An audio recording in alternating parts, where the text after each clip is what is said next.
Bonjour à toutes et à tous. Aujourd'hui, on va s'attaquer à une question qui nous concerne absolument tous. Comment est-ce qu'on apprend à jouer le jeu de la vie en société?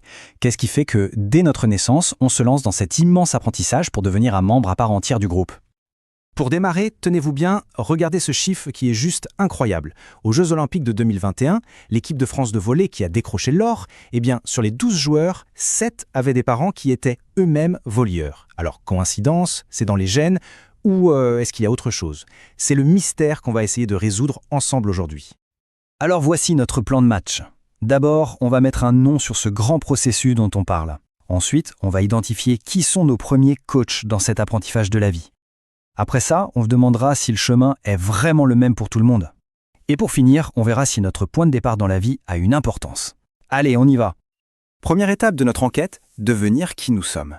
On va enfin mettre un mot sur ce mécanisme un peu invisible qui explique pourquoi les enfants de volleyeurs ont de grandes chances de finir sur un terrain de volley. Et ce mot-clé, c'est la socialisation. La socialisation, c'est un peu comme un mode d'emploi de la vie en société. Sauf qu'on ne le lit jamais, on l'apprend au jour le jour sans même s'en rendre compte. C'est ce processus qui dure en fait toute notre vie, par lequel on intègre les règles du jeu, les manières de se comporter, de penser, bref, tout ce qu'il faut pour se sentir à sa place dans les groupes où l'on vit. Bon, mais comment ça marche concrètement? On peut dire qu'il y a 3 grandes manières d'apprendre. D'abord, l'apprentissage direct, l'inculcation. C'est quand les parents nous disent et nous répètent de dire bonjour, merci, s'il te plaît. Ensuite, il y a l'imitation. Là, c'est quand on copie, souvent sans y penser, les gestes, les attitudes de nos proches. Et enfin, l'interaction. C'est en parlant, en jouant, en se confrontant aux autres qu'on ajuste nos comportements. Pour bien comprendre, il nous faut 3 mots de vocabulaire. D'abord, les valeurs. Ce sont les grands idéaux d'une société, comme la politesse, l'honnêteté, l'égalité. De ces valeurs découlent les normes. Ce sont les règles de conduite concrètes. Par exemple, la valeur du respect donne la norme de ne pas couper la parole. Et enfin, le rôle social. C'est l'ensemble des comportements qu'on attend d'une personne selon sa position. Par exemple, on n'attend pas la même chose d'un élève que d'un professeur. Deuxième partie. Maintenant qu'on a les bases, voyons qui sont les principaux acteurs de cette socialisation. Et sans surprise, nos 2 premiers univers, ce sont bien sûr la famille et l'école. On pourrait croire qu'on y apprend la même chose, mais en fait pas du tout. Comparez un peu. À la maison, on est souvent dans l'immédiateté. La parole est spontanée, on veut une réponse tout de suite. Alors qu'à l'école, c'est l'inverse. On apprend à lever la main, à attendre son tour, à différer la satisfaction de ses envies. Ce sont 2 mondes avec des règles bien différentes. Mais ce qu'il faut bien comprendre, c'est que ces règles ne s'opposent pas. En fait, elles se complètent. La famille nous apprend les codes des relations proches, affectives. L'école, elle, nous prépare à la vie en société avec des règles plus impersonnelles et universelles. On a besoin des 2 pour être bien dans ses baskets. Troisième partie. Évidemment, en grandissant, la famille et l'école ne sont plus les seuls à nous façonner. À l'adolescence, surtout, 2 autres acteurs entrent en jeu, et de manière très très puissante. Les amis et les médias. On parle du groupe de pairs. C'est un terme un peu savant pour dire quelque chose de très simple. Les copains, les camarades de classe, bref, les gens de notre âge qui partagent nos centres d'intérêt. Ce groupe devient hyper important, une référence où l'on apprend de nouvelles normes, comment s'habiller, quelle musique écouter, comment parler. Et aujourd'hui, le terrain de jeu principal de ce groupe de pairs, ce sont évidemment les réseaux sociaux. Regardez pourquoi les jeunes les utilisent, pour parler avec leurs amis et pour suivre l'actualité. Les réseaux sont devenus une sorte de place du village mondial où les codes, les modes, les opinions se fabriquent et se diffusent à une vitesse folle. Mais attention, cette influence n'est pas toujours rose. Les médias et les réseaux sociaux imposent des normes extrêmement fortes, par exemple sur l'apparence physique. Comme le dit cette phrase, la comparaison permanente avec des images souvent idéalisées peut créer beaucoup d'anxiété. Apprendre à se conformer à une image, même si elle est irréelle ou nous fait souffrir, ça fait aussi partie du processus de socialisation.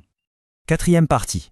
Jusqu'ici, on a parlé de la socialisation comme si tout le monde passait par le même moule. Mais est-ce que c'est vraiment le cas? Est-ce qu'on est tous socialisés de la même manière? La réponse est non. Et le premier grand facteur de différence, c'est le genre. Et ça commence bien plus tôt qu'on ne l'imagine, dès le berceau, avec les jouets. D'un côté, on va souvent offrir aux filles des poupées, des dinettes qui préparent aux activités de soins, à s'occuper des autres. De l'autre, des voitures, des jeux de construction pour les garçons, qui valorisent la compétition, la technique.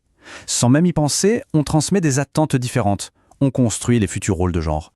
Et les conséquences de ça, on les voit très clairement des années plus tard dans la vie adulte. Prenez une tâche ménagère comme le repassage. Près de 3/4 des femmes interrogées disent que leur conjoint ne le fait jamais. C'est un héritage direct de cette socialisation qui a, pendant des siècles, associé les tâches domestiques aux femmes. Par contre, c'est intéressant. Si on regarde qui sort les poubelles, là, c'est beaucoup plus partagé. Ça nous montre que les choses ne sont pas figées, que certains rôles évoluent plus vite que d'autres. Mais ça montre aussi que l'inégalité de fond, elle, a la vie dure. Cette socialisation de genre, elle a aussi un impact énorme sur la vie professionnelle. Quand Amélie Mauresmo, la première femme à diriger le tournoi de Roland-Garros, prononce cette phrase « On sent tout le poids des stéréotypes ». Elle doit encore justifier qu'elle est là pour ses compétences, et pas juste parce que c'est une femme. C'est un combat permanent contre des idées qu'on nous a transmises depuis l'enfance. Allez, 5e et dernière partie. L'autre grande différence dans la façon dont on est socialisé, c'est notre milieu social d'origine. Est-ce que naître dans une famille d'ouvriers ou de cadres, ça change vraiment quelque chose ? La réponse des sociologues est un grand oui. Et comme pour le genre, tout commence dès le plus jeune âge. La sociologue Muriel Darmon montre quelque chose de très fort. Dans les familles de cadres, on offre 3 fois plus de jouets dits éducatifs. Le jeu est vu comme un moyen d'apprendre. Dans les familles d'ouvriers, le jeu est plus souvent vu comme une simple distraction. Le rapport au savoir, à l'apprentissage, n'est donc pas le même dès le départ. Ces différences, on les retrouve plus tard dans les loisirs. On voit ici que les cadres vont beaucoup plus au musée ou voir des expos que les employés ou les ouvriers. En faisant ça, ils transmettent à leurs enfants des connaissances, une certaine aisance à parler de culture, des codes. C'est ce que le grand sociologue Pierre Bourdieu a appelé le capital culturel. Et ce capital, même s'il n'est pas noté sur le bulletin, il donne un avantage énorme à l'école. Et voilà la conséquence la plus frappante de tout ça. Regardez la composition des classes préparatoires, celles qui mènent aux écoles les plus prestigieuses. Plus de la moitié des élèves sont des enfants de cadres, et à peine 7% sont des enfants d'ouvriers. Les chiffres sont sans appel. Notre origine sociale influence très fortement notre destin scolaire. Pour conclure, on voit bien que la socialisation est un processus incroyablement complexe. Notre famille, l'école, nos amis, mais aussi le fait d'être une fille ou un garçon, et notre milieu social, tout ça dessine une sorte de carte, de trajectoire probable pour chacun de nous. Et ça répond à notre question du début. Les enfants de volleyeurs, ils ont baigné dans cette culture, ces valeurs, ces pratiques au quotidien. Le volley est devenu pour eux quelque chose de naturel, une évidence. Mais alors, ça nous laisse avec une dernière question, peut-être la plus importante. Si tout ça nous influence à ce point, est-ce que ça veut dire que notre vie est écrite d'avance ? Sommes-nous simplement le produit de notre socialisation ? Ou est-ce qu'on a la liberté de s'écarter de ce chemin tout tracé, de choisir qui l'on veut vraiment devenir ? Voilà la grande question que la sociologie nous invite tous à nous poser.